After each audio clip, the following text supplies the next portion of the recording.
if you see two infants laying in front of you that are 2 seconds old, they're actually identical, with the exception of the go outer or go inners in terms of softness or gentleness or that sort of thing.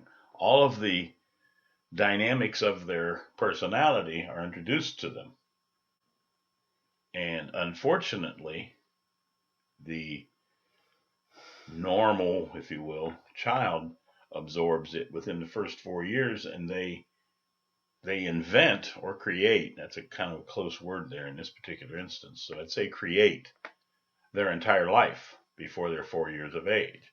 The problem is, we say between the ages of 0 to 4, we're going to kill somebody, but it doesn't manifest itself till we're 30 or 40 or 20 or whatever it is.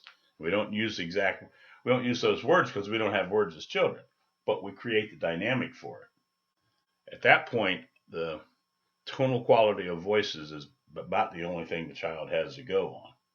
And when they hear the goo goo and the gaga, or they hear the solid tone, or they hear the screaming, or they hear the no, all of those things are from which they create their life. So it says, when I hear that tonal quality, I'll do this. And if I keep hearing it, I'll do this. And then at that point of 4, this is probably, it is the most important thing to realize, that at the age of 4, that child dies. And at the age of 4, each of us died. We're born as robots. We're born as repetitious entities, robotic beings, ever repeating the thing we said we would do between 0 and 4. The problem with it is, as I said, is we don't have the cognizance at that age to know what it is that we're saying. We just know what it is that we're going to do. That's why in today's world, transformation is the most important thing that can happen to a child until transformation happens.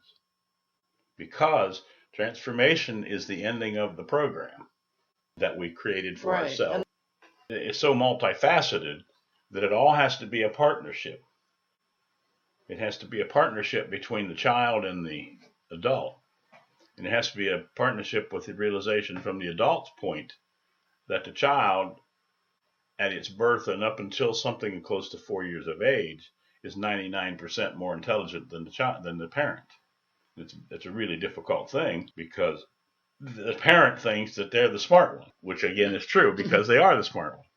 But the child has that huge open space of intelligence and creation and love that it's born into, and that it is. And then we, as I said, crush it out of them. We kill it. I see part of the difficulty is being that we care to have the child be able to function in society. And in order to do that, we train it. We think that training is what is needed, so the child doesn't have a sad life because it's this weirdo out there somewhere. Yes. So with thinking we're doing the right thing, which in actuality we're doing the most destructive thing possible. We're molding the child to fit into an insane society. Right. We are saying that unless you grow up insane, you're not going to fit.